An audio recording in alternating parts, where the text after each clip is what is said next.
Hello student. तो BSc second year का zoology का पेपर सेकंड है। उसमें हमारे टॉपिक है रक्त परिसंचरण। तो रक्त के बारे में जो इम्पोर्टेंट जो बातें हैं, बहुत ही शॉर्ट नोट्स है लेकिन बहुत ही काम की चीज़ है। तो ये शॉर्ट नोट्स देखते हैं रक्त के बारे में।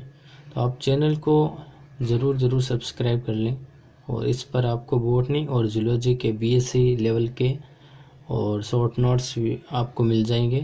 आपको बहुत ही अच्छा कंटेंट देखने को मिलेगा। तो चैनल को ज़रूर सब्सक्राइब करें और वीडियो को लाइक शेयर ज़रूर करें अपने दोस्तों के साथ। तो देखते हैं रक्त का पीएच क्षारीय, क्योंकि 7.3 से 7.5 के बीच में होता है ये पीएच। दो भाग होते हैं रक्त के। पहला है प्लाज्मा। तो प्लाज्मा में क्या होता है? हल्का पीला बिलीरुबिन के कारण। प्लाज्मा हल्के पीले रंग के किसके कारण होता है? हल्का पीला रंग, तो बिलीरुबिन के कारण होता है। और ब्लड का 55 से 60% भाग प्लाज्मा होता है और बाकी भाग 45% जो होता है वो कणिकाएं, रक्त कणिकाएं पाई जाती है। तो प्लाज्मा भाग में मुख्य अवयव क्या क्या है? जल। तो प्लाज्मा का 90% भाग जल होता है। अब प्लाज्मा का भी लगभग 90% भाग है वो जल ही होता है और बाकी दूसरा भाग है प्लाज्मा प्रोटीन। ये 7 से 8% भाग होता है और निम्न प्रोटीन इसमें उपस्थित होते हैं। कौन कौन से होते हैं? एल्ब्यूमिन प्लाज्मा का 4.4% भाग, ग्लोबुलिन प्लाज्मा का 2.3% भाग। और ग्लोबुलिन के प्रकार होते हैं अल्फा, बीटा और गामा। और प्रोथ्रोम्बिन या इसको प्रोथ्रोम्बिन व इसको फाइब्रिनोजन, ये दोनों साथ में पाए जाते हैं। ये थक्का निर्माण का काम करते हैं, प्रोथ्रोम्बिन व फाइब्रिनोजन। तो ये एग्जाम में पूछा जाता है कि थक्का निर्माण में कौन सा प्रोटीन सहायक होता है? तो प्रोथ्रोम्बिन और फाइब्रिनोजन ये थक्का निर्माण का काम करते हैं। और इसके बाद में प्लाज्मा प्रोटीन के बाद में इसमें पाया जाता है हिपेरिन। ये क्या है? प्रतिस्कंदक है। हिपेरिन क्या है? एक प्रतिस्कंदक है। इसका निर्माण बेसोफिल नामक डब्ल्यूबीसी द्वारा होता है। निर्माण कौन करता है? बेसोफिल नामक डब्ल्यूबीसी का प्रकार है भी बेसोफिल। ये हिपेरिन का निर्माण करता है, जो कि प्रतिस्कंदक का मतलब होता है जो रक्त का थक्का जमने नहीं देता है। प्रतिस्कंदक होता है हिपेरिन। एग्जाम में शॉर्ट क्वेश्चन पूछा जाता है, तो आप ध्यान रखेंगे।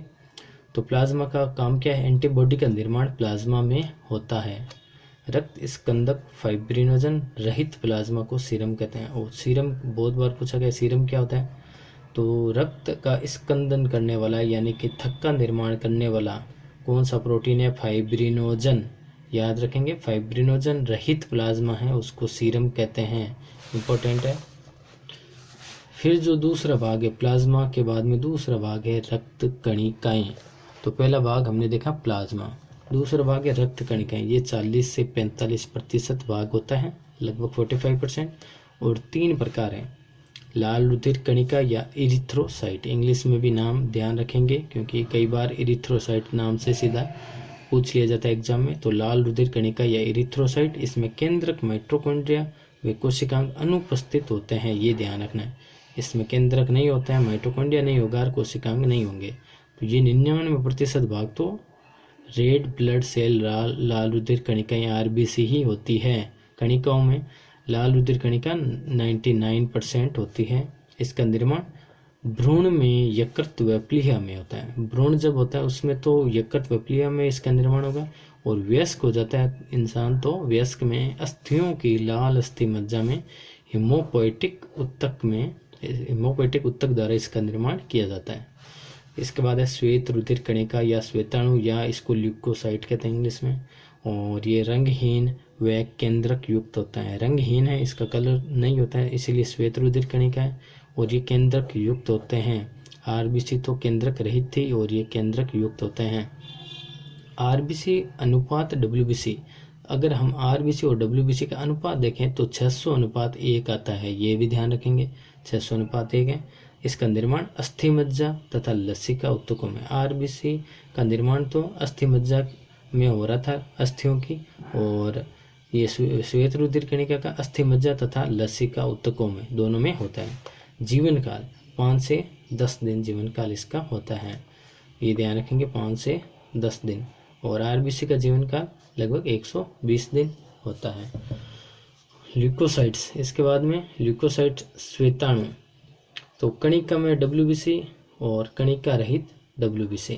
तो ल्यूकोसाइट श्वेताणु के 2 टाइप हुए और इसमें कणिका में तो 65% 65% और कणिका रहित जो है वो 35% होते हैं WBC। अब कणिका में के 3 प्रकार हैं, न्यूट्रोफिल्स, इयोसिनोफिल्स और बेसोफिल। और कणिका रहित जिसमें कणिका नहीं होती है तो मोनोसाइट्स और लिम्फोसाइट 2 प्रकार की है। सबसे छोटी आकार की WBC का नाम पूछ ले आपसे तो बेसोफिल सबसे छोटी आकार की है WBC, बेसोफिल होते हैं। और सबसे बड़े आकार की WBC पूछ ले तो मोनोसाइट्स होते हैं सबसे बड़े आकार के। नाम तो मोनो है तो लेकिन ये सबसे बड़े होते हैं, ऐसे ध्यान रखना। नाम तो मोनो से शुरू होता है लेकिन ये सबसे बड़े आकार की WBC होते हैं और सबसे छोटे आकार की WBC बेसोफिल होती हैं। फिर भक्षकाणु की तरह कार्य करने वाली WBC कौन सी है? मोनोसाइट्स। नाम मोनो लेकिन ये भक्षकाणु यानी दूसरे कोशिकाओं को, सेल्स को ये खाने का, ये सफाई का काम करती हैं। भक्षकाणु क्रिया करती हैं। मोनोसाइट्स। न्यूट्रोफिल्स, इसके बाद में न्यूट्रोफिल्स, वो भी भक्षकाणु की तरह है। इयोसिनोफिल्स और इसको बोलते हैं एसिडोफिल भी कहते हैं। फिर मोनोसाइट को अपमार्जक भी कहते हैं क्योंकि ये सफाई का काम करते हैं, तो मोनोसाइट को क्या कहते हैं? अपमार्जक भी कहते हैं। बहुत बार एग्जाम में पूछा गया क्वेश्चन है। लिम्फोसाइट का मुख्य कार्य एंटीबॉडीज का निर्माण करना है। अब लिम्फोसाइट का काम क्या होता है? एंटीबॉडीज का निर्माण करना है लिम्फोसाइट का। यह 2 प्रकार की है। लिम्फोसाइट 2 प्रकार के, मोनोसाइट और लिम्फोसाइट जो कणिका रहित थे। अब उनमें इसके 2 प्रकार है। बी लिम्फोसाइट, इनकी उत्पत्ति तथा परिपक्वन अस्थि मज्जा में होता है। इनकी जो उत्पत्ति है और इनका जो परिपक्वन दोनों अस्थि मज्जा में होते हैं, बी लिम्फोसाइट। इसके बाद है टी लिम्फोसाइट। टी लिम्फोसाइट, इनकी उत्पत्ति अस्थि मज्जा में व परिपक्वन थाइमस ग्रंथि में होता है। बहुत बार एग्जाम में पूछा गया क्वेश्चन है। टी लिम्फोसाइट का जो परिपक्वन है वो थाइमस ग्रंथि में होता है। उत्पत्ति तो कहाँ होती है? अस्थि मज्जा में। तो ये थे मोनोसाइट और लिम्फोसाइट के बारे में। मोनोसाइट को अपमार्जक भी कहते हैं। फिर तीसरा जो भाग है रक्त का, उसमें बिंबाणु और प्लेटलेट्स। बिंबाणु कहते हैं या प्लेटलेट्स इंग्लिश में कहते हैं या हिंदी में पट्टिकाणु भी कहते हैं। तो ये केंद्रक रहित होती हैं, इनमें भी केंद्रक नहीं होता है। RBC की तरह केंद्रक रहित होती हैं। अनियमित आकृति की होती हैं। निर्माण लाल अस्थि मज्जा की मेगा कैरियोसाइट्स द्वारा। जो लाल अस्थि मज्जा है उसकी मेगा कैरियोसाइट द्वारा इसका निर्माण होता है। इन्हें थ्रोम्बोसाइट भी कहते हैं। मेगा कैरियोसाइट्स द्वारा तो इनका निर्माण होता है लाल अस्थि मज्जा की, और इन्हें थ्रोम्बोसाइट्स भी कहते हैं। और चोट लगने पर थ्रोम्बोप्लास्टिन का स्त्रवण कर थक्का निर्माण में सहायक है। जब भी हमें चोट लगती है तो ये थ्रोम्बोप्लास्टिन का स्त्रवण करते हैं और थक्का बन जाता है वहाँ पर रक्त में। और जीवन काल क्या है? इसका जीवन काल 7 से 10 दिन। बिंबाणु का जीवन काल 7 से 10 दिन तक होता है। तो चैनल को आप लाइक शेयर जरूर करें, सब्सक्राइब कर लें। Thank you for watching video.